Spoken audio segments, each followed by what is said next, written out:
Okay, I hope this is working this time. I see some attendees already. That's really cool. And some thumbs up. So hi everybody. It's good to see everyone. Welcome to our October live. Let me know if you can hear me, if you're chiming in, where you're attending from, all that kind of stuff will be really fun for me and others to see. So I'm checking. Okay, I was just checking some of my audio and things. I'm still learning all these things, So um, welcome to our live. I have my old. Um, I see Deb there. Awesome. It's working. This time I had to start a new one. It was all kinds of crazy. I have my old Umbrella Swift here. I am going to start a Ranunculus in just a couple of minutes. I'm going to see if a few more people are joining us. Yes, Max says they can see me and hear me. Yay! It's always a good thing. So I'm going to make a Ranunculus. I'm wearing one of my older Ranunculi. And I have a t-shirt underneath it because it's a little chilly out, and so I wasn't just gonna have the Ranunculus on.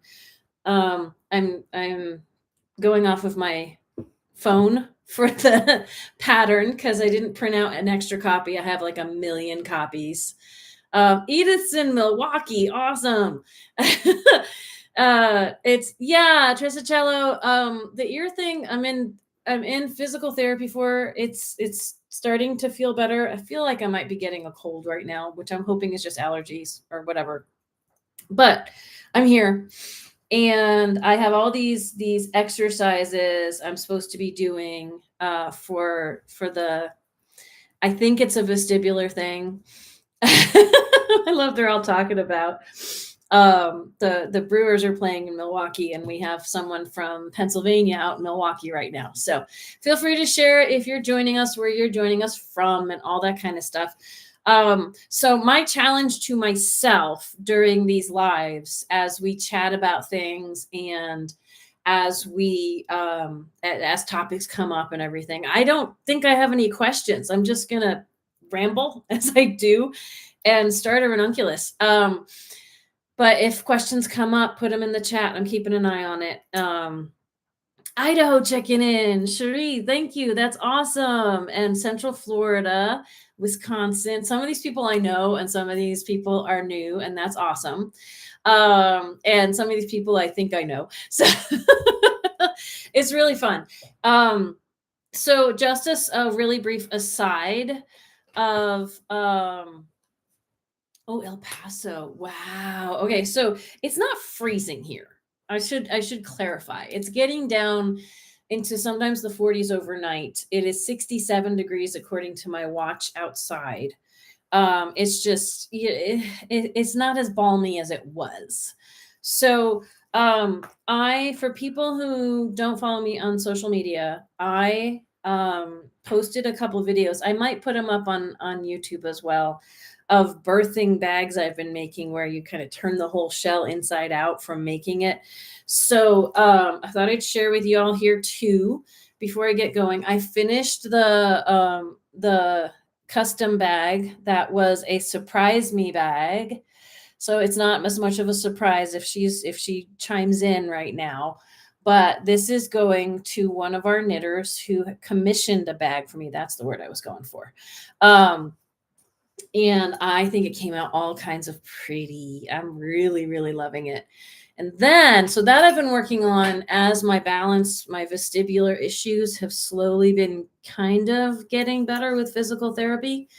And I finally, thank you, Eileen. And I finally could get back to my sewing machine and feel like I'm, but this embroidery is an Amazon special kit, but then I did the stitching, and then all of this fabric, I was almost calling it yarn again, is from my stash.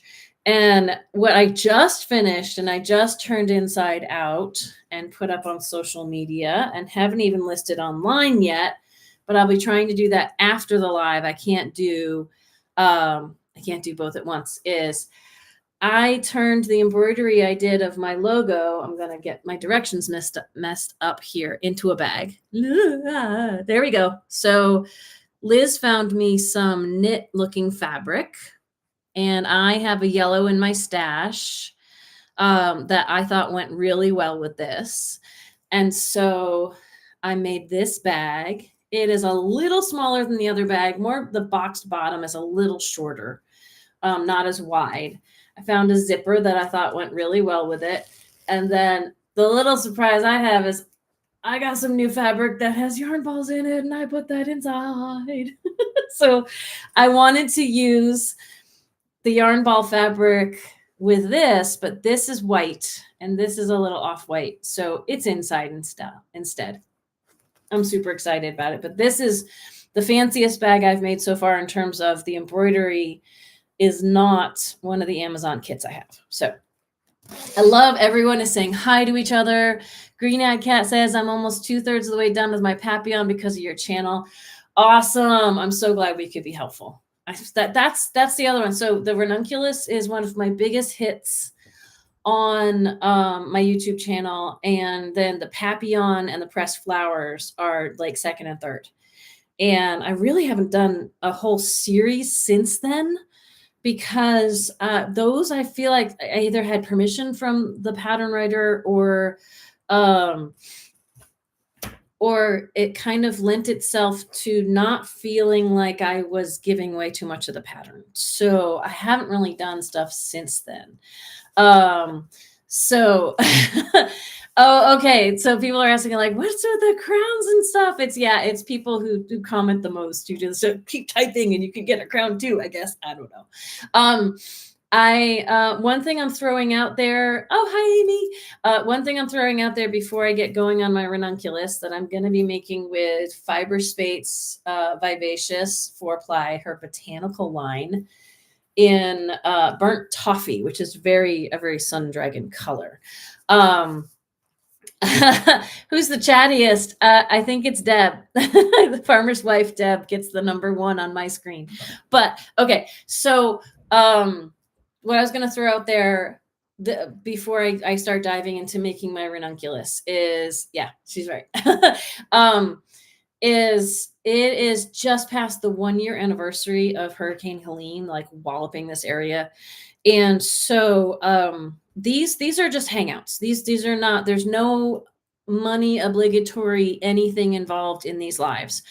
But there might be some ads that get tossed in or something, but if anyone wants to donate during this time, and there might be a super thanks or something else like that, it is by no means like required or insisted upon.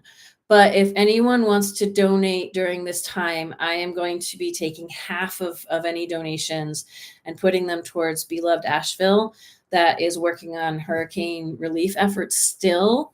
And the other half would keep the shop going, would help us out at the shop. But that's not the reason I'm doing this. And that's not, you don't have to do that. I just love that you're here. It's really fun to know that there's people here watching. So yes, you have some Zoe. Oh yes. And I did the Zoe, and I have to get back to, Jenna emailed me about, did I use a 10? I always use a 10 with these. It's a US 10, which is a 6mm needle. I luckily found tips, 4-inch tips from my Chow Goose set, and a cord to make a 16-inch, a 16, I can't hold on to this, a 16-inch total length circular, because that's how I start. Otherwise, I was going to have to make a special trip into the shop today, and then I would not have finished this really awesome bag. So in Sun Dragon colors. All right. So I told y'all I'm going from step 1. I actually have not brought I have a winder upstairs. I did not bring it down. So I'm going to be handballing this and just chatting with y'all while I do this. And my odd challenge to myself is that I want to only work on this. I find sometimes if you can't pull out the umbrella swift, I have to kind of ease the sides of it open a little bit. Come on. Just because I'm on camera, you're going to mess up on me. All right. Just so it'll open, and I can bring this a little more on camera with me here now that I've boop, boop. I wanted to make sure I wasn't gonna be whacking myself in the face with it, right? So, so my favorite cast on, the two in the pattern. The two in the pattern are the ones I really like to use. And for so there's the double twist loop cast on, I think it is, and a provisional cast on. And I felt like the provisional cast on was going to be too much right now. So I'm doing the double twist loop, which is the looser of the two cast ons. I've had a lot of people contact me about not being able to get that first round around. Yeah, having it be too tight in the neck is what I'm seeing Max say. I can't tell you why. For some people, it could be because, oh, this looks like it's the actual beginning instead of just one of these ties. Firespace is notorious for tons of ties on their yarn. So I'm going to take this and start and then hit more ties. I like a wider neckline personally when I do these. So I really like doing the double twist loop, which is kind of funky. And I'll be completely honest. I went back and watched my own video on it. I'd never heard of it before. Yeah, the only one she's been able to hit heads or tails of, Deb is saying. The provisional one, what I like about the provisional cast on is you do, it's the tighter one. You do provisional cast on, and then you can do this really funky, you have to follow the rows, and you can release the provisional and the stitches don't run away from you. It's really cool. I never heard of the double loop cast on that I'm about to do until I watched Midori's video on it and then made my own to help people out, to just talk them through it and tell them what tips okay, this is a very squeaky winder. So I'm sure as I do this, and it could take me half of this episode, this time with you, just to wind this up. And it's probably going to be all kinds of squeaky until it's wound. So when I hand wind, well, okay, before I get to this, yeah, the provisional cast on, Eileen is saying it does feel a little bit like magic. It's just kind of like the first time I did it, I'm like, there has to be an issue, like why there's no live stitches. It's going to leave me with live stitches because that's what a provisional cast on is supposed to do. And then it's the slip stitches on the different rows, let it go, just catch, which is really cool, and stretch. And I would say if the double loop and everything, you're just like, I don't get it, I would use a German twisted cast on for this, and maybe go up several needle sizes, which, you know, once you go up to an 11, you're already jumping way up, just to cast on, just so your cast on has some more room in it. Because that's why I think a lot of them are not working out for people. They're also, if they're using a cotton or something, like this is a cotton, and somehow the first round after a cast on is always the toughest to work and always the tightest, and then things loosen up. But if it's too tight, like there's not a lot of flexibility with a lot of cotton yarns. There's not a lot of give. So trying to force them around the 16-inch needle can be challenging. What Liz does, and well, I'm going to hang on to what Liz does for a second because I want to show you this so I can be winding as I talk. I've just wound this around my fingers several times. I'm going to take it off. I am going to twist it into more of a little lumpy ball. I don't do a center pull. There are ways to do a hand wound center pull. But I don't do that. I don't have the energy to focus on that right now. So I'm winding around my fingers, and then I'm going to let go. And the beginning of this is usually pretty, it's not going to be a fluid pull off of this, but I'm going to shift my fingers and wind around. If you don't want it to be too tight, then I'm going to wind around. I used to do this where I would count, and I'd wind in one direction for like 10 counts. So like 1, 2, 3, 4, 5, 6, 7, 8, 9, 10. And then I'll shift 1, 2, 3. And now I don't really count so much. I just try to make sure I'm not winding too much in one direction but I'm going to go over like 2 of my fingers like that. And anytime you see a hand wound ball on my Instagram channel, and I'll get some slack and I'll keep going. That is what I've done. And I'm just shifting. So I'm just holding it from a different angle every time, and might mess up the sound, but I'm going to keep turning around to shift and wind up and then shift. So, okay, back to what Liz does, because I think I can multitask on this. Liz does, so the original cast on for double, the double loop is to cast on 60, I believe. Yes.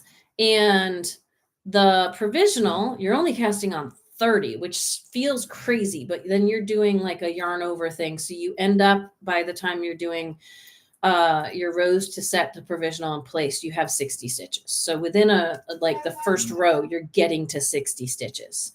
Oh, the Pringle can, so you can trap the inside, yeah, under the cap to make a center pole. That's cool. That's very cool. My hand wound balls like this do not look as pretty as Liz's do, but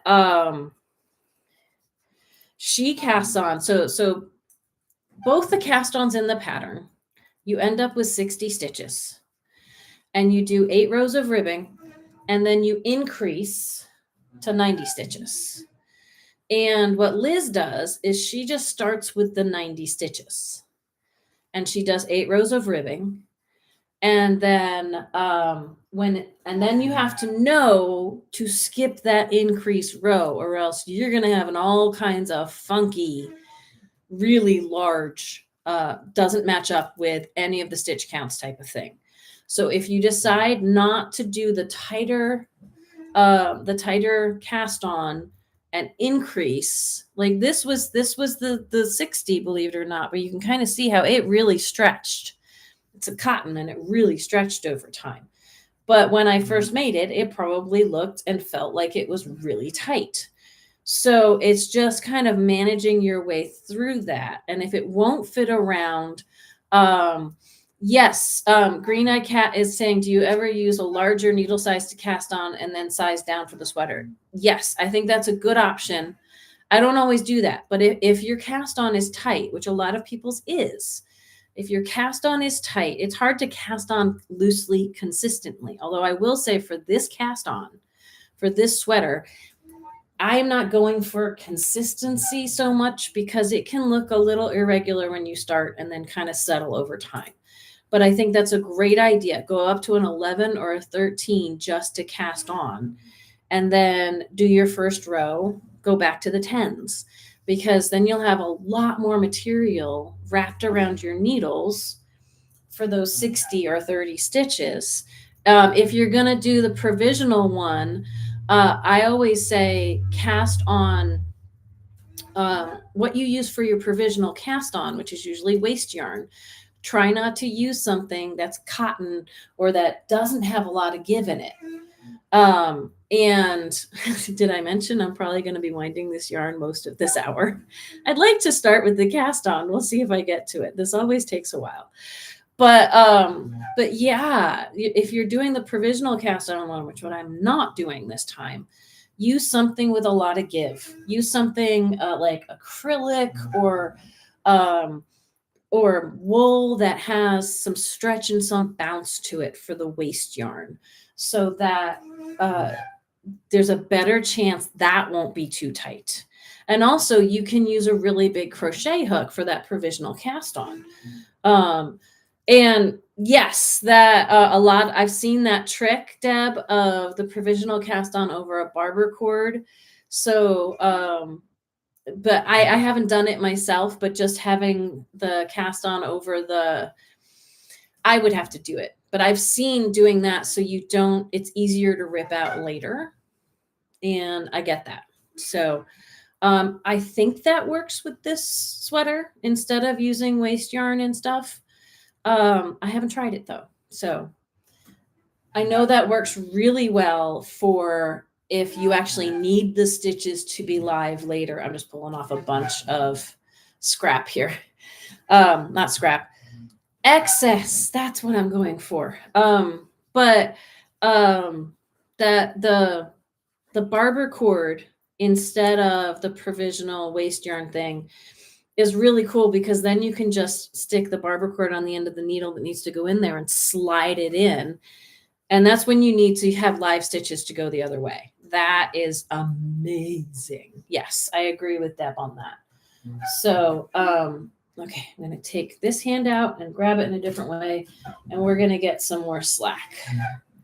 This is going to take me a few minutes, but it's part of the challenge I set myself, is I'm going to do all of my ranunculus on camera. It could take months. It could take absolute months. We shall see. Not the winding of the yarn, though, you know. So I would recommend, if you don't want to try any of the cast-ons in the pattern, like let's see, the tubular cast on is what she's calling the provisional cast on. There's other ways to do a tubular cast on. And you can try that, or and the tubular cast on is meant to just give you an edge that looks like knits and purls. So it looks like, it's called tubular because it looks like there's a tube. Max saying good. So months so I can catch up. Yep. It looks like it doesn't have a hard edge. So the knit one, purl one will look like the knits just kind of continue over to the other side. That's kind of what a tube is all about with a tubular. And I was saying before, I think, this is one of the problems with getting a lot of slack is sometimes if I don't lay it down right, it makes a knot. That usually doesn't happen, but let's see if I can ease this out. I would try something stretchy. There's lots of stretchy bind-ons, cast-ons. I would try something stretchy like German twisted. I was saying before, there's lots of other ones, and a bigger needle. And if you're struggling with the cast on, so this is what I get for pulling too much yarn off of the Swift. It is not happy with me, but just like that. And here I can go over what I do when I get things like this. If I pull and keep it from getting just keep pulling in different directions to keep it from getting too tight, sometimes it was just overlapped in a funny way. So Max saying, I think the provisional cast on for knitting flat works wonderfully. Knitting in the round, I find that my knits look like a hoop skirt with wires. I think I know what you mean. I find anytime you have extra, like when you cast on or when you're holding stitches on your barber cord or something, it's gonna lay a little different than it would naturally while there's something else in there. But if anyone knows or has a feeling that they understand what she's talking about and want to address it, that's what the comments are for on a chat. It is wonderful. So at some point, this is going to start getting to be a really big ball in my hand. And that's when, at a certain point, I find winding, especially when it's not fingering weight, I can't keep wrapping over my fingers like this. But right now I still am. I'm still keeping it wrapped over my fingers to keep it from being way too tight or pulling. Like sometimes you can wind a ball and it pulls some of the tension out of the yarn. It's usually not a crazy big issue if you're going to knit with it right away. But I have not learned to make like I think I said before, the pretty ones that Liz can handball yarn, and it looks so pretty. It looks like a Zauber ball because it's got the rings of winding in one direction and then another and then another. It looks really pretty when it's done. She's had a lot of practice with those. So I find when I'm winding fingering yarn like this, I find that I feel like I've wound all this yarn and yet there's still so much yarn left. And I'm just like, what is going on? How can I feel like I'm not making any progress? But I know I'm making progress because this was a lot smaller when I started. So, here we go. But I don't know if people have other questions just about knitting or crochet or the ranunculus, and some of those questions might make sense to ask when I get there in the pattern, which again, I don't know when I'll get to what part. I'm not sure what size I'm making. I know I'm going to make a pretty big size because I'm a decently big person. I'm not the biggest person on the face of the earth, but I'm also not the smallest.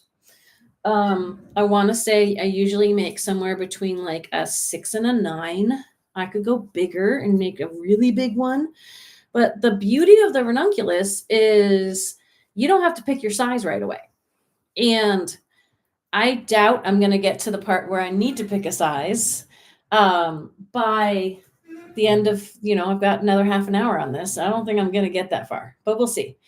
I think when I start knitting, it's going to go a little faster than the winding. But Tesla play, that's a fun little name there. Following your tips on the ranunculus right now. Thank you. You're welcome. I tell people come into the shop and people comment here.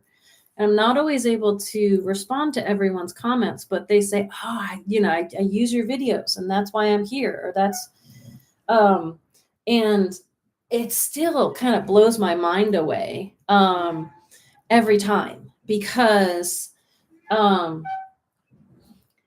I just did that for the shop during like some of the COVID. We weren't going many places for a make-along, and our make-alongs don't have a ton of people who do them. But we had someone who was part of our virtual sit and stitch in the beginning. And she was from South Carolina, and she's the one who suggested I do the ranunculus as a make-along when I wasn't sure what to do next. And the rest is history. It's like insane. So, but I'm so glad I could help so many people. It's really overwhelming sometimes. Mac is asking,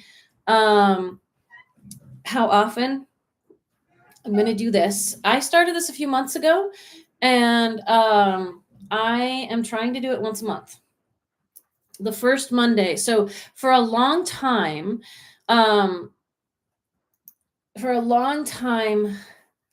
for a year or two after I caught my first case of COVID, I really wasn't able to do as many tutorial videos as I used to, like the ranunculus. I was making a bunch every week, and it was a lot. And I just don't have the energy I did before I caught COVID. And so I wasn't doing anything because the tutorial videos were taking so long to make and edit and everything. And I decided to start doing just once a week check-ins. And then I was like, well, I started to get back to some of the tutorial videos, but I also was like, how else can I change and interact with people? How else can I make this work? And that's when I decided to start doing the lives, because I'd seen other people do lives. I actually saw, it was like Adam Savage has the tested one. He's from Mythbusters. And he was doing lives, answering questions, and then posting them as actual videos. I think these only show up on my live thing. I'm still learning about YouTube. But my goal is to hang with y'all, unless something crazy comes up, the first Monday of every month at 3 p.m. for an hour. So Stephanie's, is the second version like the first? What are the differences, if you can say? Second version of what? I need some more info to answer that question. I've made a few different versions of the ranunculus. If you're talking about versions of her pattern, her very first version of the pattern was only one size. She's revised it several times since then, but not much has changed about it. Her earliest version,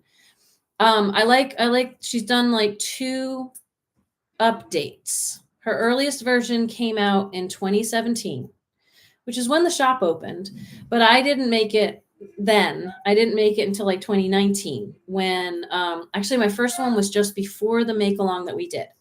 The very earliest version, there was one size. There might have been multiple sizes ish, but not really. It was just meant to be an oversized top. And she came out with bust adjustments for it. So the very earliest version of this had one set of instructions. And then if you were bustier, if you were bigger, basically, she had bust adjustments, and it was kind of confusing, or it was like, okay, so the very first one I made, I did bust adjustments for my measurements. And that version of the pattern, some people may still have it, but that's not what you can find on Ravelry anymore. Now there's numbered sizes. And her first update was 2019, I believe, and she really just scaled it. She graded it for different sizes. And then I think her 2022 version also not only has bigger sizes but smaller ones too. Like what you find now, the smallest size is like 40 something inches, and people are still like, that's huge for really teeny tiny people, but it's meant to be oversized. And it wasn't always even that small in earlier versions of what she did. So it's the Mori Girl, Mori, Mori Girl style. I've learned this from Liz.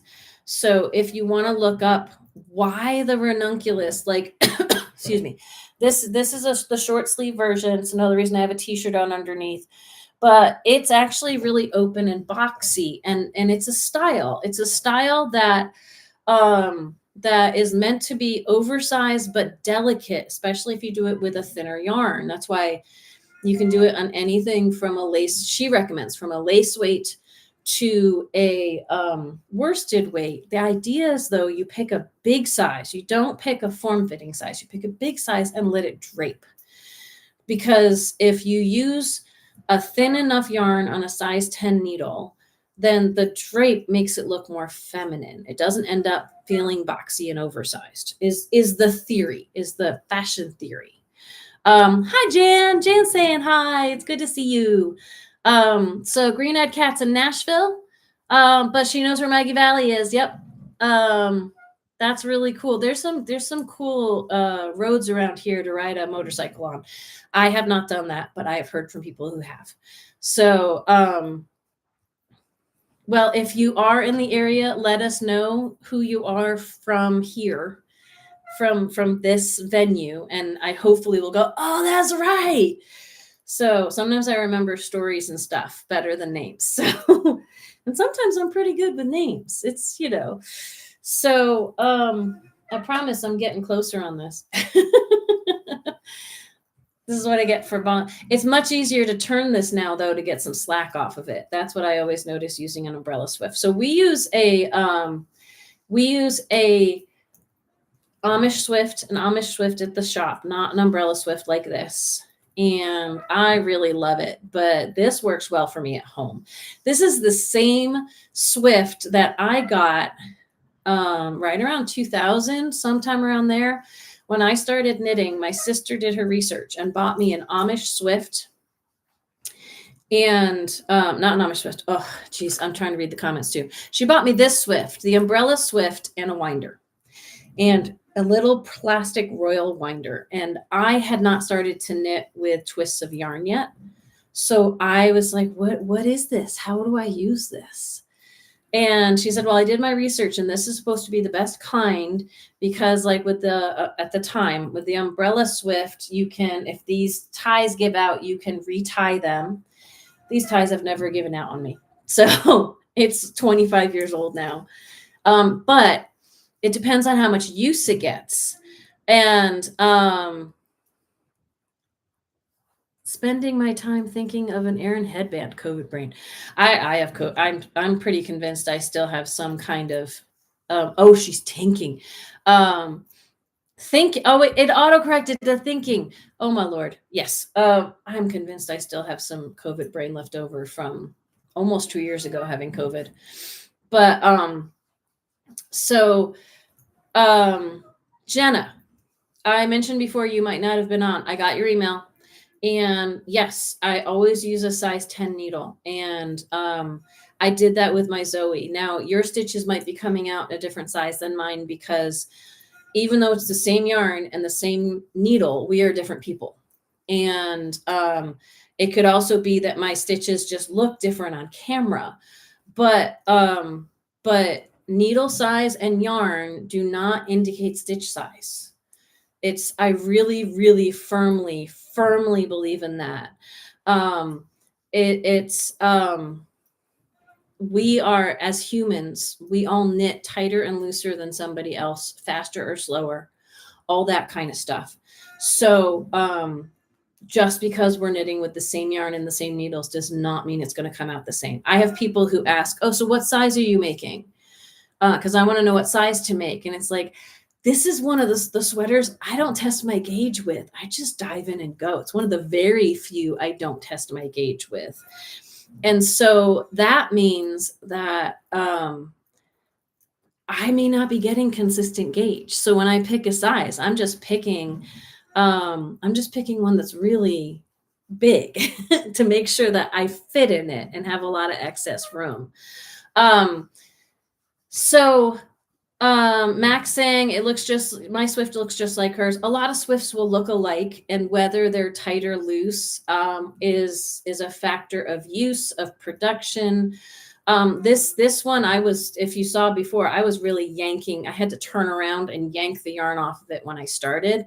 And now I don't, because there's not as much pressure on it, because there's not as much yarn on it. So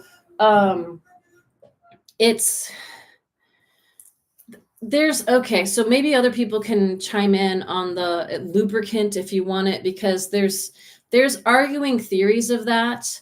And Deb's saying olive oil, like there's different things you can use, and all of them have the potential to be kind of get on your yarn and be a little messy. So that's why Deb's saying she only puts a little bit. And Tressicello is talking about pencil lead. There is like charcoal that you can sometimes get, like for bearings and things. You can get it in a container that you can just put a little bit on. But you really have to be careful. But yes, I agree with Jan, just like rubbing some pencil on it. That's fascinating. That's awesome. There's also like Brittany makes, they have some polish for their, or like the stuff to buff your nails with, your needles with. That's what I'm going for. Powdered graphite. That's the stuff. Powdered graphite is what I have at the shop for the winder we have at the shop, but I'm always hesitant to use it because if you use too much, then there's like graphite everywhere. So, all right. I don't know if you can tell, but there really is less yarn there. I really am. It's like, I hope this doesn't take me the whole hour, but okay. So my Swift, again, it's pretty old for the life of my knitting. It always gets easier as I get towards the end here. We had a Swift in the shop that I was the minion at, that the part down here to lock it in place kept sliding and falling. After a while, it was just the pole was almost too slick and it kept falling. And that's when we got an Amish Swift for that shop. And I have loved Amish Swifts ever since. So, oh, that's so cool that your trick comes, Tressicello, that comes from playing a cello. So, makes sense. Now your name, but that's really cool. That's really neat. I like the flat kind with the pegs. I call that an Amish Swift. And I personally, like, if that's the kind with the two cross beams and the two other parts on top with the peg, and you can collapse it and set it in a corner and stuff. But, oh, you've got an Amish one that squeaks. This one squeaks a lot more than my Amish one. I have an Amish one at the shop, which again is the flat one with the pegs. And we actually use the pegs from our Chowgu Swift, which are taller, with the custom built one I got off of Etsy.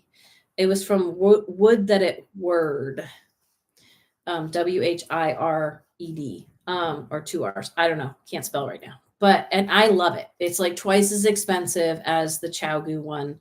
The ChowGoo ones we have at the shop, I think, are very functional. I think, if they're tight, you can loosen them up through use. And it's not as big, it's not as wide as the one. So every once in a while I come across twists that would not, like, even at the tightest, the furthest out of the pegs, it would still be a challenge to have something stay on it properly because the twist is so big. But my favorite is the Amish Swift, because this guy is more likely to break. Doesn't always, but like, I don't wind as much at home as I do at the shop. We do so much at the shop. We really love our Amish Swift for the shop, because different pieces of this can start to give out over time. And the Amish Swift, for the most part, should keep working. So I'm surprised to hear they can squeak just the same as these do. Okay, I'm at the point right now where I'm just going to wind off of this. And one of my lights was set. I turned it on a long time ago, and it has a timer. And I always forget it has a timer, and I have to turn it back on again. But I'm almost there. So this last little bit, it's too big for me to keep my hand to keep it from getting tight. So it's just going to get tight, but that's what I'm going to start with. So, okay. Read what Trescello said. Take the peg out, rub the pencil lead along the inside edge of the hole and the outside of the peg. So here where the top nut meets the shaft, you would rub the pencil lead where the pieces meet. So, like, maybe even along where these guys meet, up here, and possibly just along any parts of the shaft where I'm trying to think of why it's tight when it's tight, because there's it's not really firm against the center pole.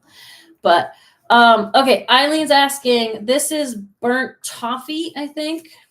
Yes, this is burnt toffee from Fiberspate's Vivacious Botanical 4-ply.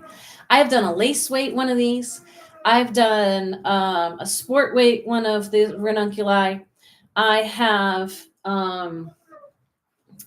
done a DK and a worsted. I have not done a fingering weight one yet.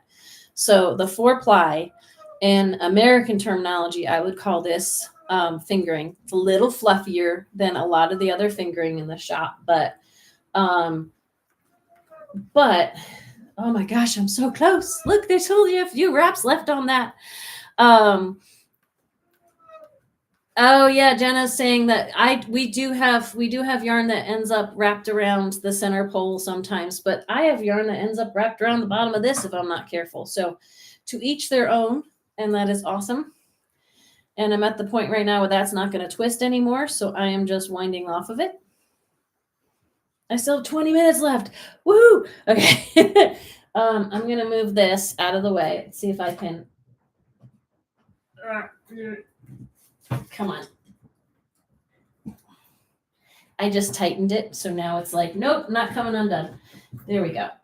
Okay, untwist. There we go. All right. That thing's also fun in the other room if my cat is watching, if the tail off the other end starts flapping around. I know, lefty loosey righty tighty. That's exactly what I was doing, and I messed it up because I confuse my left and my right sometimes. So, I don't think the longer pegs change the phys. I mean, technically, there's like, if you wanted to do a mass equation, technically there is more weight at the ends then, but we haven't found it changes anything because they're this way. It's not like they're flying off like this, but it helps us hold the yarn on better to have longer pegs. And the ChowGoo ones are really long, and the ones I got from Etsy are like down here. So, okay, let me take a look at these comments, and then I'm going to start casting on. So, and I'm going to try not to pull this tight, right? So, so let's see. I tried a swatch of the 4-ply on big old needles and hated the fabric. And yes, and everyone's gonna, again, like different things with that too. So, oh my gosh, Cherie's doing the ranunculus too. Okay, so I watched my video, so I could do this, right? And I'm holding the tail in my right hand, and I am what my video said is grab the working yarn. I have to not look at my video myself right now because it's not a mirror image and it really bugs me. So I'm grabbing the yarn and I'm going to take my middle finger could stay above or underneath, it doesn't matter, but I'm going to take my first finger and go towards me and under the yarn away from myself. And then the thumb comes under the yarn and goes towards myself. So it looks a little bit like that's why I keep my thumb up, the middle finger out of the way. It looks a little bit like long tail, but you're doing it with one strand, so it's not really long tail. Because I teach long tail as like whoop, yeah. So I'm going to do that again. I'm going to grab with my bottom two fingers. My first finger comes under towards myself and pushes away. And y'all are seeing this from the backside. This is why my tutorial videos are much more helpful, because you see it from the correct angle. Now I'm going to go under that same strand with my thumb and pull it towards myself. And then I like to keep the yarn kind of under, like locked around my middle finger there, because I'm going to come under the back part of what's on my finger over what's between my finger and my thumb and pull straight down and twist towards myself through the strands on my thumb. Sounds really crazy, but it works. So that gave me one, and it's here. Boop. Okay. And it gives you a double twist underneath the needle. And so you kind of grab and do and let go and grab and do and let go. Yes, I did absolutely watch my own video, and I'm not ashamed to admit it. So, because I can't remember how I did this. So I'm pushing away, I'm pulling towards, I'm going behind, over. And if I want to keep going with this, and I'm pulling, but I'm trying not to pull too tight. And I could just go from where I was. I don't have to reset every time, but I am. I'm going to try not to pull too tight on this. I'm not going to describe every single stitch I'm making because I have to cast on 60 of these. So if I want to get any further, and this is what I had trouble with even in the video. I've pulled up, I'm pushing down and scooping. And if I hesitate in the middle of that, it gets weird. So I'm pulling down and scooping. Pulling down and scooping, and I'm kind of getting into the rhythm of I can hang on to it and still get everything where it needs to be. Because as I'm coming up, I'm just grabbing the string with my finger and then my thumb, and then coming in and doing this. And if I explain every single step, then it will take me 10 years of first Mondays to do this. But I'm happy to, and see, sometimes I'm not going for perfection. So sometimes, and you can't really see this as well because my hand has to stay on top of this, keep doing it. But sometimes these twists are gonna kind of twist up on themselves. They're not hanging down nicely underneath. I am not really stressing about that because all of this is gonna shift with time. All of this is going to shift. So I'm not looking for perfection. I'm looking for hopefully not too tight.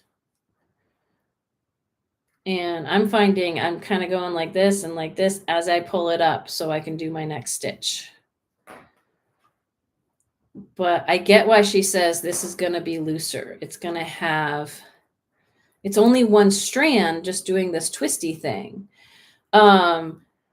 It's I'm looking at some of these. I'll stop and look at these. So, well, and You saying, Jan, you get confused by long tail? This is not long tail, by the way. I have a different way I teach long tail. That there's some people who do long tail with like two like strands and the two fingers, and or they like loop with one. They kind of do it like a knit stitch, and that is I teach long tail with two strands hanging down, and you're using one hand to manipulate it.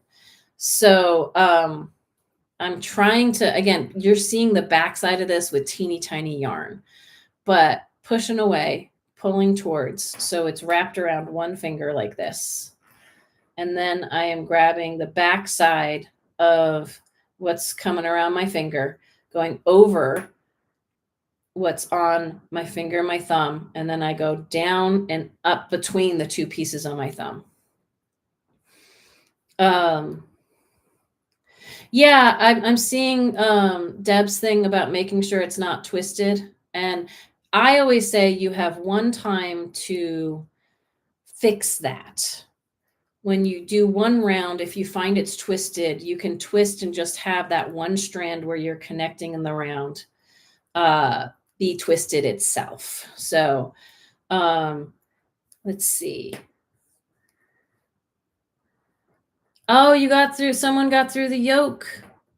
That's awesome to hear. And we'll see, this is going to be a really interesting experiment. So here you can see how it's already like this. I should be able to join it in the round because see how far I've already done. And I haven't even counted stitches. I'll count them in a minute. I'm looking at this as being an experiment. If I only work on it with you all on the lives, I really will have, because people say, how long did it take you to make that? And I will be like, I don't know. I have so many projects going on needles. And this way, and to some degree, I will have track of how many hours I've done it. So, I will already let y'all know, like it's already 3:50.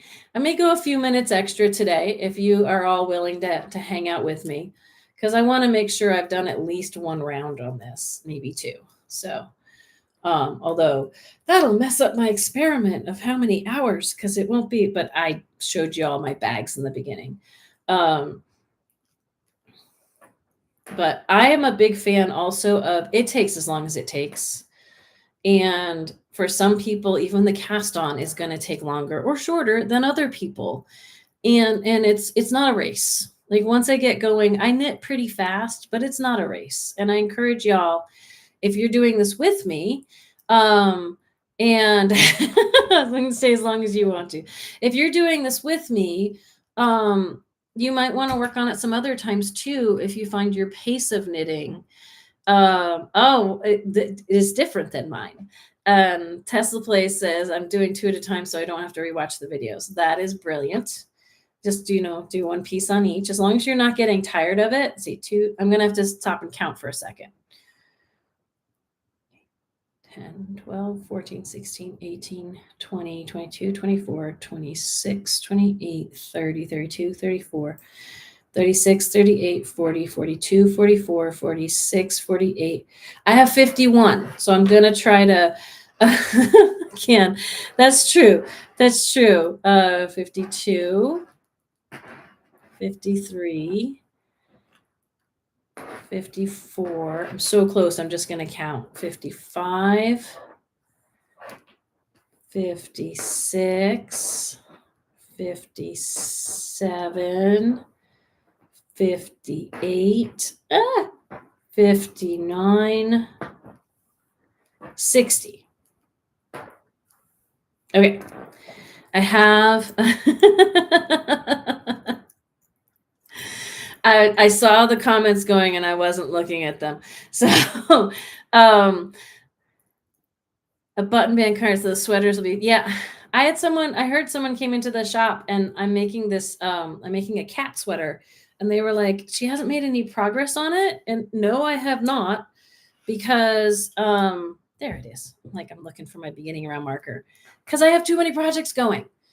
All right. So I have my 60 on here, if I counted correctly. And if I didn't, I will find out either when I do my knit one, purl one, or when I do the increases. So what Deb was saying about not wanting it to twist around, like a lot of patterns say, joining the round, being careful not to twist your stitches. And there's a couple of different ways I do this. And when I teach it, I talk about having this, putting it on the table. And oh, Deb, thank you so much. I'm going to keep going for a few more minutes. Any donations today? And Deb just donated. It's not required by any means, but any donations today, I'm giving half of it to Be Loved Asheville, which does recovery for Helene, and half of it's to keep the shop going. So I appreciate that. Stephanie asked how long my cord is. This is 16 inches. And I think that's 40 centimeters. But I tell people when you're joining in the round, that I will put it down on the table and I will look to see that the cast on edge is all along, like if I turn this a little bit better, it's hard to see on the camera, right? But the cast on edge is all along the inside or the outside and not spinning around. So very carefully, I'm making sure, even if it looks like it's flipping back and forth, I'm making sure that I can do it by feel, by sight, that it is not going around the needle here. And I'm pretty sure that I'm good. And I am going to put my stitch marker on and knit into the butt end. But see this fits around and there's a lot of excess. I did not pull really tight. I just snugged it up to the needle every time I was casting on. So I did not pull this up crazy tight. But now I have 7 rounds at least of knit through the back loop. And some people will knit a row before they join them. These needle tips are 4 inches because you cannot make comfortably or really in a way that is going to function. You really can't make a 16-inch cable or tip-to-tip needle with 5-inch cords. You would need the length of the cord most people make for trying to put, and see, this is getting all crazy as I work it, and I am just not stressing over that. And I'm just pushing this around and pushing this up. 5-inch tips, that's 10 inches already. You would need a 6-inch cord, and I have found 5-inch tips. And this first round is always the wonkiest because trying to knit through the back loop on this double twisted cast on, I really have to get things up to the tip of the needles and keep my fingers here to keep things from falling off. But that's any cast on, I feel like, in some ways.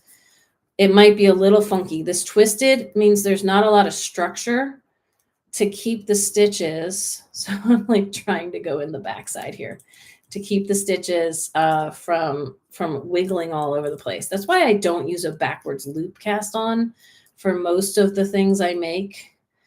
And I almost lost that one. Oh, but once you get the first row, I find is always the most challenging. And then it gets easier from there. But, okay. Knit, purl, knit, purl, knit, purl, knit, purl, knit, purl. Okay. So talking while I'm doing this, can't count to 2. But I'm going to stay on a few minutes past 4 just to at least finish this, maybe get another round done.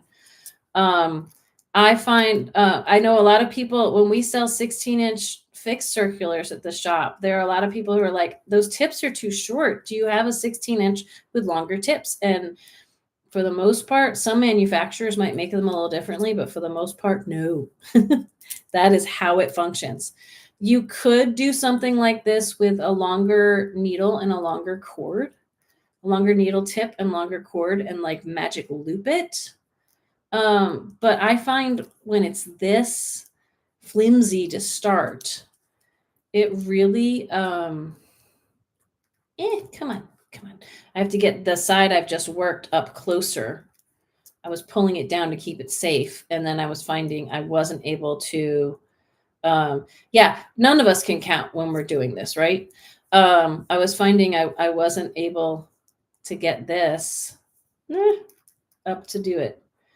Me and my slippery needles. You get to. It's awkward for everybody, myself included. When we're first doing this, I'm actually getting my needle in on the knit the back loop. I'm almost getting it in as if to purl and then swinging it under, just to make sure I can do this. I'm not used to doing this and talking, so that's another fun thing. But it's all good. So almost didn't get that pulled over. What do we got? The Chow Goose shorties with the 2 and 3 inch tips. Yes. And there's longer and shorter. You can make a set. I've seen a lot of people do that. No, what's really funny, the spell check changing them to Chicago. We have people who call them Chicagos because they don't remember what they're called. And we know what they mean. So, okay. Doing my best guess since I'm trying to stop and look after a purl stitch. Yeah, you do count louder. It's true.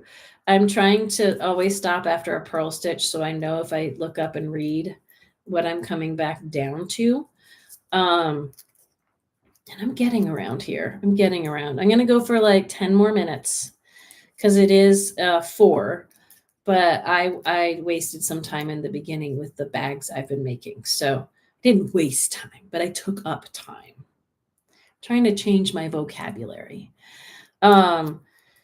Yes, Deb raises a good point that we can order longer cords than what comes with the shorty sets, especially in the minis, but we don't always carry them. But we can order them for you. So I'm almost around my first row here. And of course I stopped on a knit stitch instead of a purl stitch and had to look down and say, what was I doing? Oh man. So I wanted to show y'all what it looks like. And I'm struggling and I'm splitting the yarn a little bit here, and it's okay. And this might look like a hot mess and like it's flipping around, but it's probably not. It's just shifting. And it might look like it's flipped around. I can check that at the end, but yeah, I wanted to let y'all know what it looks like when, come on, this twist does not lend itself to knitting through the back loop. I could probably have just done a knit 1, purl 1 on this row and been absolutely fine. Been like, it's not going to kill the pattern if the first row is not knit through the back loop. That little twist is really, really fun and it flattens and everything. But I think if the first row didn't have that twist that happens when you knit through the back loop, it would be okay. So one of the things I get to check when I get this back up on the edge here is if I've been keeping track of my knits and purls. And this row, it might be hard to tell. In future rows, I'll know if I'm knitting over a purl or over a knit. But if I've been knitting and purling right, I should end with a purl. And we can see more than anything, like anytime I join in the round, there's a long stretch when I come back to the beginning of row marker. It tends to look like, oh my gosh, there's an ocean between the start of the row and the end of the row. I just knit past that and just keep going. So I think I'm ending with a knit, which is not good. So if that's the case, I may have to fudge a stitch in here. So what I'm going to do is I'm going to count my stitches. I'm going to take the stitch marker off, but I'm going to try counting my stitches and see 2, 4, 6, 8, 10. Bear with me. 20, 22, 24, 26, 28, 30, 32, 34, 36, 38, 40, 42, 44, 46, 48, 50, 52, 54, 56, 58, 60. So somewhere I got my knits and my purls off. And I get to decide if I want to fix that or not. I'm going to try to check through the row, but here's what it looks like before I keep going, right? But if I keep going, I can suck a lot of that up. It might not look perfect, but I'm going to try to check these. I got bumps. I'm trying to check what's easier for me to see. Oh, wow. It was way back at the beginning. I have 2 knits in a row I can see there. So, I'm not going to back all these out. I might try changing them as I go. But again, we got to see. I'm going to try to work this here. But I am an example of how, so I'm starting my second row and this already feels so much easier. I'm an example of how everybody can mess up. Doesn't matter how experienced you are. What we say at the shop is when people come in and say, I want to learn to knit better so I can stop making mistakes. And we laugh and we just say, you get to mistakes faster. You get to mistakes faster the more you knit. Okay, it's so much easier to do the knit through the back loop now. And there it is. I am going to try, this is going to be interesting. I'm going to try fixing these as I come to them, and which is going to take me twice as long. And that means we will I'm still going to try to keep going to 410. So, oh, but Mags, you made it. You're late to the party, but you made it. And I'm sorry, Mags. It's with the time change, like the time difference, it can be, I'm staying here for a few more minutes. Because I also need to fix this now. I managed to get off on my first row. When we're done, we absolutely will have this on live repeat, so, or not live repeat,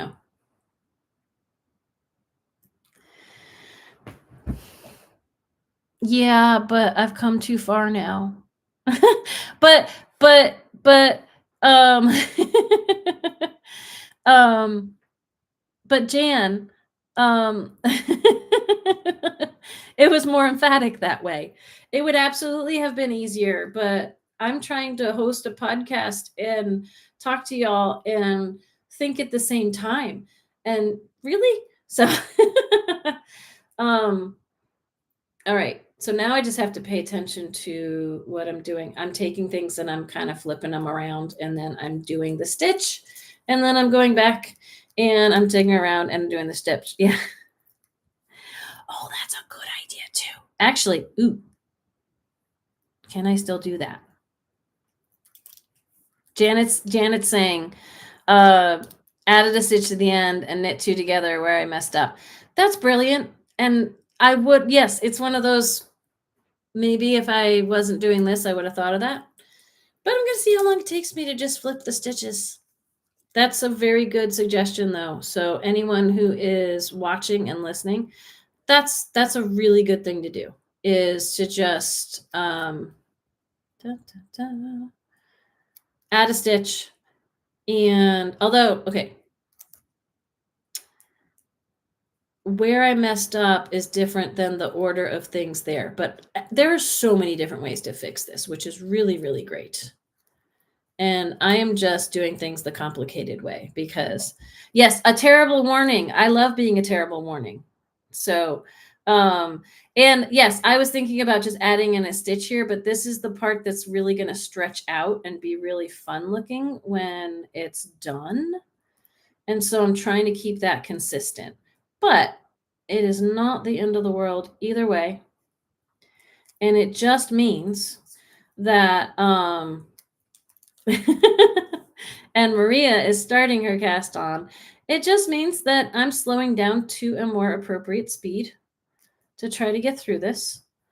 And when I come back with y'all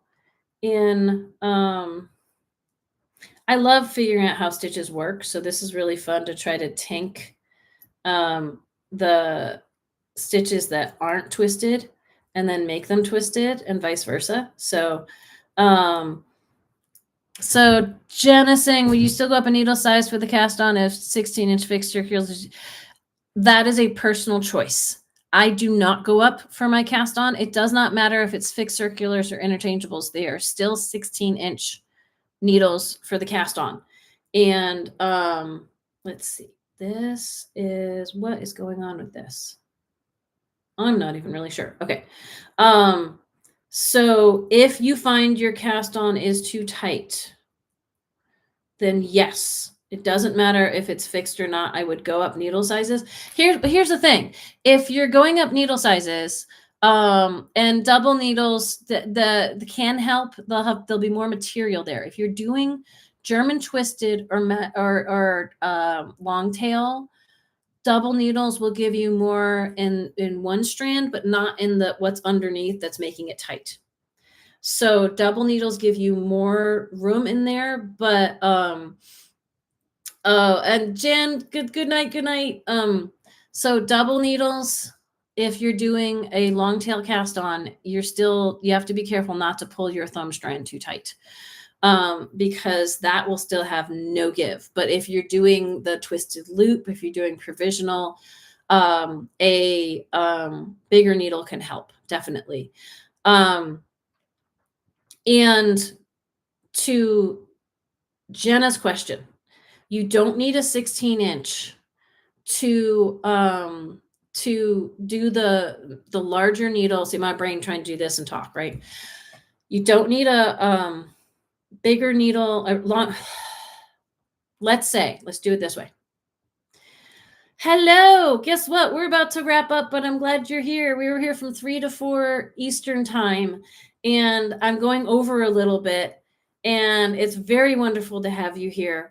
But I'm going over a little bit because I was showing off my bags in the beginning, and I'm trying to get through one more round on this. And so getting back to Jenna, if you can cast on with whatever length needle you want, and then your first row, you do it with the 16-inch 10s, that therefore you don't need to pull the ends together and use the tips on the next row. So you don't need a shorter needle for the cast on. No, don't need to apologize though. I know a few people might be joining in thinking it's the start, and I just don't want them to be disappointed. And if you had a meeting, you had a meeting. I have to I always say, like, I do it at a weird time for some time zones, right? So, but I'm trying to catch like the people over in England and Scotland who are coming in to say hi. It's late at night for them, and it's during the day for some people, and it's morning for some people, and it's just crazy. So, but anyone just joining, I took most of the time to wind my yarn. And then I did my first row. I did my cast on with a double twist loop cast on. I did my first row, and somewhere in my first row, I did 2 knits in a row. And now I am doing the really obnoxious way of fixing that. And I am fixing every stitch as I come to it instead of just fudging it, which is really what I probably should have done. But, you know, I like to live not dangerously, but overdo things. So I'm doing that, and I'm hanging out for a couple more minutes because I have the energy and I have the time. But pretty soon I'm going to have to bid you all adieu. So, what I'm working on is I have decided to make a ranunculus only when I'm on with you all. So again, I started from a twist of yarn, and now I am only 1 row in. So this could take months, but that in some ways is kind of fun, hopefully. Once I get going on this and I am not trying to fudge my cast on or my first row after my cast on, I think it's going to go a lot faster. So, oh, good. So Yes, and Trescicello is helping me out with this. Honestly, if I didn't back out this row and just knit over it with like switching my knits and purls up on this first row, it would probably be just fine. So, absolutely just fine. Like, I don't think anyone is really going to be able to tell if my knits and purls were a little bit confubbled on this row. So, um, so,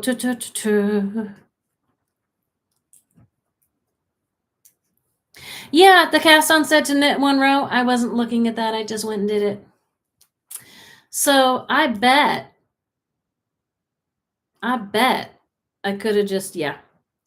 I did. Oh, look at that. See, this is why you read the pattern. Thank you, Sienna. But I'm going to fudge this a little bit. I'm not knitting the one row. So I've already done something different than what the pattern said. It's much easier, but it's maybe a little easier to, part of me wants to, when I get off here. Guess what? Because of what Sienna said, just for anyone who left early, they're going to be like, what? I'm going to start again. Yeah, have myself a do-over, just like Farmer's Wife, like Deb is saying. So, y'all, I'm not going to talk through the, look at that. Ta-da! I'm not going to talk through the cast on again, but I'm just going to sit here and do it. And it's so easy to miss a line, right? And so I am not the expert on the ranunculus. In fact, people come to me and thinking I am, and I'm like, no, I just made some cool videos that people really like. And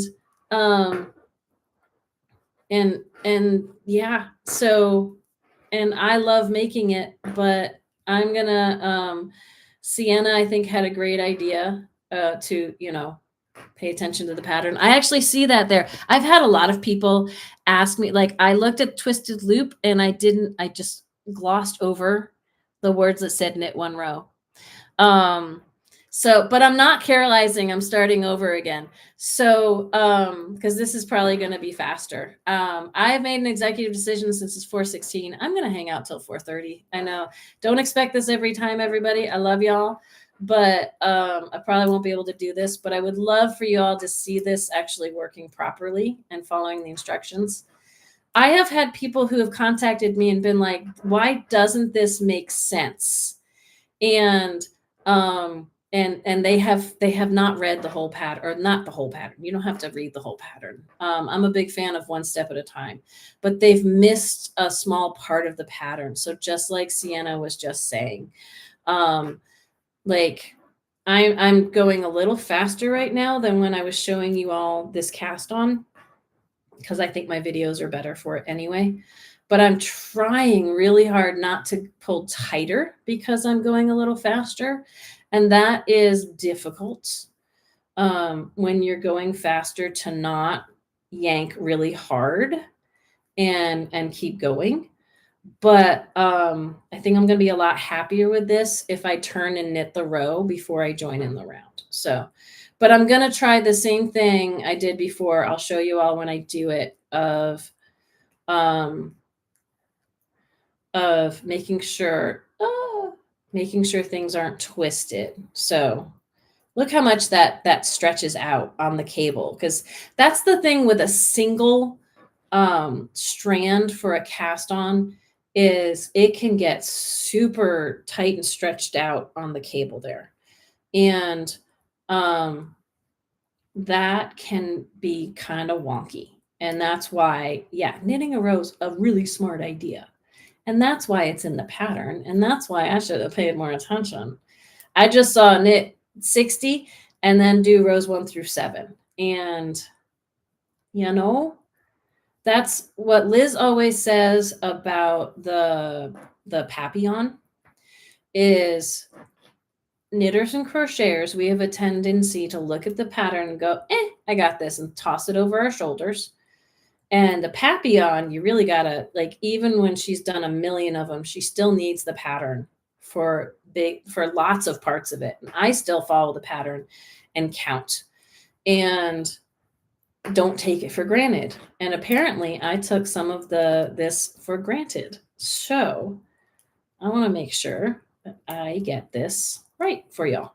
So, and for me too. And I could have Carolized it and I could have fudged it. For people who aren't as aware, we have a knitter at the shop who comes to Virtual Sit and Stitch, and it's at the shop too. Yeah, it's when you get smug, you make a mistake. Everybody does it. It's so true. When you're just like, I got this. I don't need the pattern. I got this. That's why I had to watch the video before. I had to watch my own cast on video before I got on here, so I wouldn't have to watch it while I was hanging with y'all. So Carol hasn't met a pattern she hasn't tried to change. I think the Ranunculus is not Ranunculus. The Papillon is one of the few that she was like, I can't change this. It's not going to work, but I want to change it, but I can't. But so yeah, it's going to be gauzy for using the Opal 4-ply. I'm using 4-ply. It's going to be extra drapey, but like this is a DK. And yeah, it's true. But it's gonna be really pretty. It's gonna be really. It's not gonna be as gauzy. I have made a lace weight one, and oh my gosh, that thing catches on everything. It's see through. It's almost too. Like I can't really function in it, so I don't wear it. But okay, I gotta count. 2, 4, 6, 8, 10, 12, 14, 16, 18, 20. I want to say talk amongst yourselves, but you have to do it in the chat. So 22, 24, 26, 28, 30, 32, 34, 36, 38. I got to untwist it. 40, 42, 44, 46, 48, 50, 52, 54. I have 55. I was really close. 56, 57, 58, 59,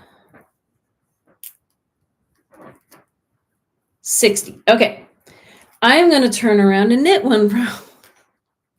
And hopefully this is going to make it easier to connect.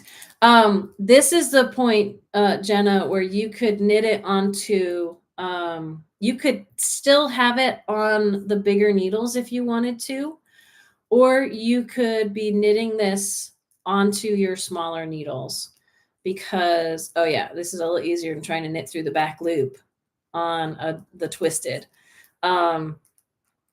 So yeah, but this is where you could be transferring to your 10s. And this is giving it a little more structure to be a little less, but,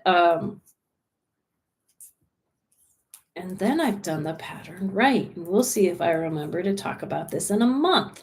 So, but even this, I'm taking my time and I'm being nice. And, oh, thank you, Isabel.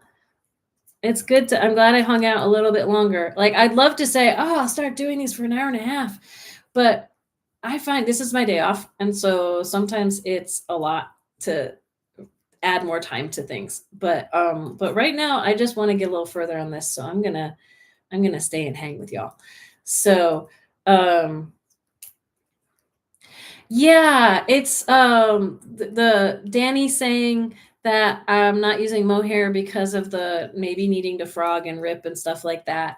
Yeah, maybe make sure you get through at least one and then try. Helene, we'll see you later. Then try to, like, once you get more comfortable with it, you could use mohair and stuff, because that is a very popular look right now, is doing things with mohair. But I get that. I totally get that.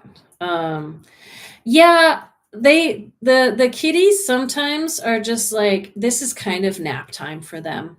So they have not come to interrupt because, oh, thank you. It's another donation. I appreciate that. I'm not requiring those by any means, but half of any donations during this time, And I started the Papillon over because didn't like how things were pooling. Yeah, right. But half of any donations given during this live, I'm donating to Helene Recovery, which Helene hit us a year ago, and there are still people who are struggling and trying to figure out what the next step is, with so much devastation around here. So I appreciate that.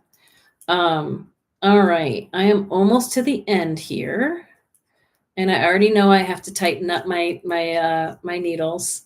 I'm using 4-inch tips and an 8-inch cord to get my 16s, and I can already see them. I didn't tighten them really, really well. So, okay. So now that I have done a row of just knitting, you can see the texture is a lot thicker. And I'm going to try to do the same thing where my yarn is over here, my working yarn. Both yarns are at this point. And if I want to start going in a circle, I need to knit over here. But I'm going to try, I'm going to put this up on my tip. And I'm going to do the same thing I did last time, where I'm going to try to, if it's twisting around my cord, I'm going to try, and when it's extra flippy, with this extra row, I'm actually unflipping and untwisting this to make sure that, this one I had to untwist a little bit, but now this is pretty straightened out. So, so yes, I do need to mark beginning of round. Here's my stitch marker, but I always like to untwist it first, and then I can double check again. And I'm going to do it by feel that nothing's twisting around. Good. And this is where it's always after the first round of in the round that I can always fix this. So yeah, this is a lot easier to knit through the back loop. And oh yeah, so much easier than trying to do trying to do this into the cast on. So smart of her to have said knit a row, and so smart for someone to have mentioned in the comment. And yet, don't knit with my tail. I'm not. I've checked. I have done that before too. It was so smart. One really good thing about this double twist cast on is you can keep the tail pretty short. Like I like to keep it long enough to sew in later, but with long tail, you can end up with a really long tail. And then there's a really good chance you are going to accidentally knit with it. But it's always a good thing to check or tie up your tail or do something like that, right? We have all done it. And Liz laughs at me because I teach tying up your tail, and then I don't do it, and I knit with my tail. And I'm double checking. Yep. I'm on purl. Okay. So I'm going to try to get around. I'll get around this row before 4:30. We'll check it out. And oh, this is going to look so nice. Sienna, thank you so much, because this is what I get for not printing out and trying to read my pattern off of my phone is, this is so much easier. All right, we're getting there. I've taken to like, not just humming to myself lately, but kind of like, it's not quite singing to myself and it's not quite humming, but I'll be like, do, do, do, do, do. Da, da, da. I don't know where it's coming from, but it keeps me entertained. So notice I'm not talking quite as much as I did the first time through this, so I can keep track of my knits and purls. But I do find once you've gotten one row in with your knits and purls, it's a little easier to keep track of them.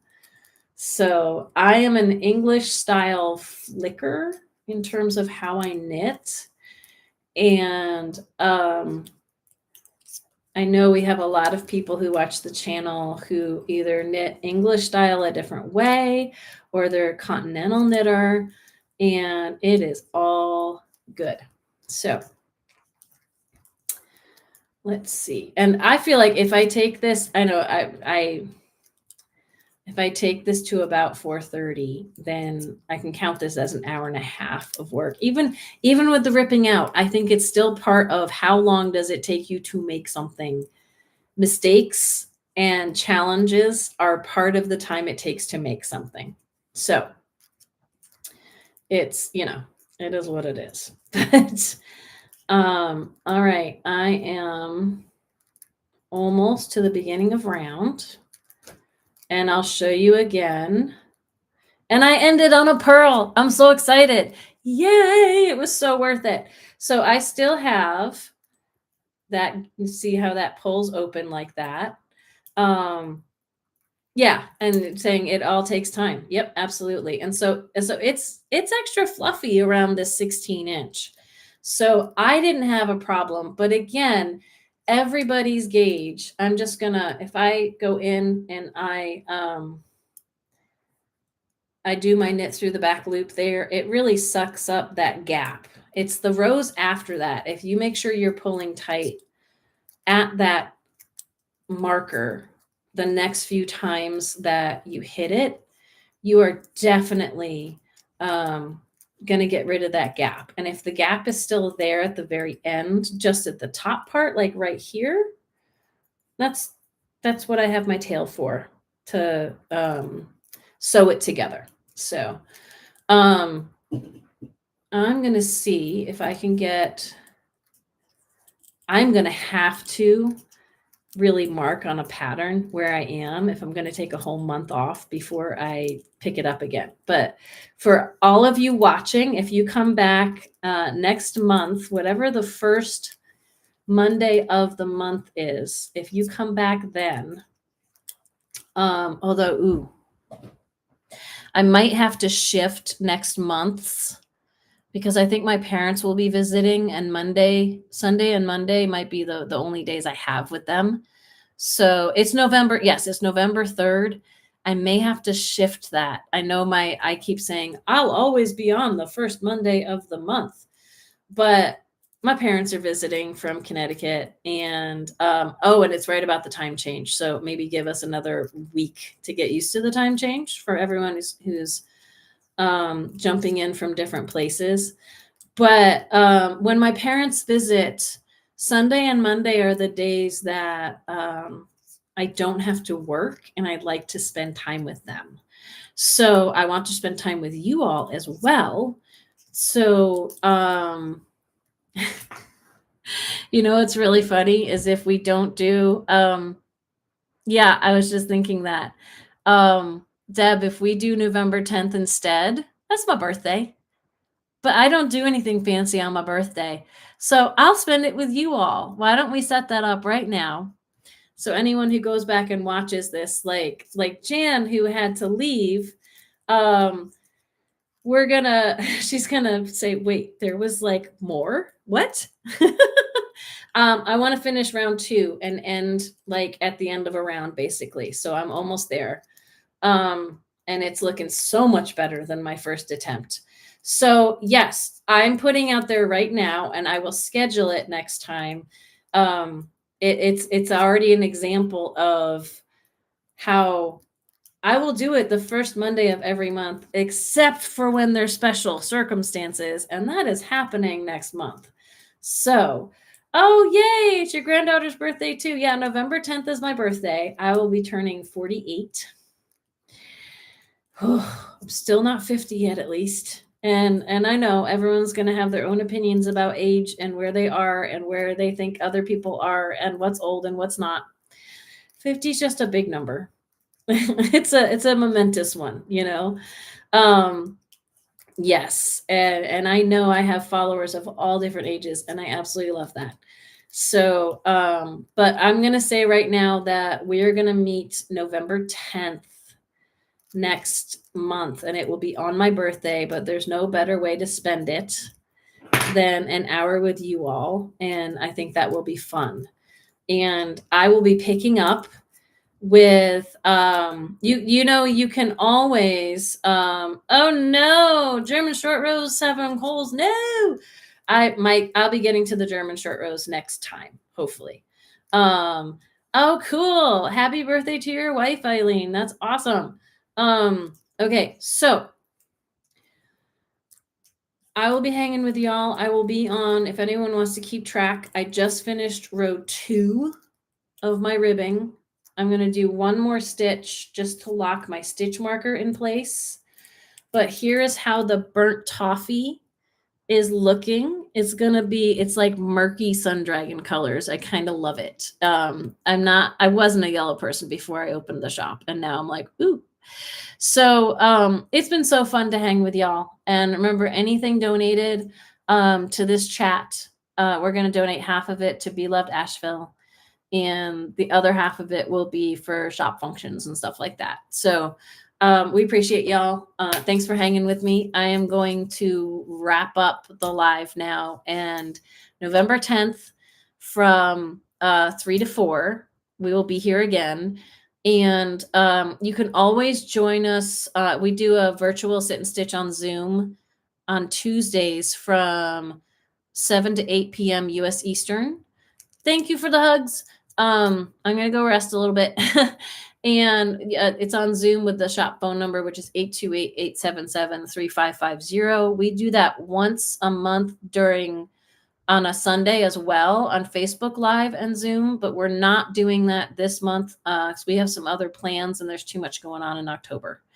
But I post a lot on this channel of just what's going on, but it's kind of fun to hang with y'all. So, and yeah, y'all have a great week too. Thanks, Sanctuary, and we will talk to you later. Okay, bye.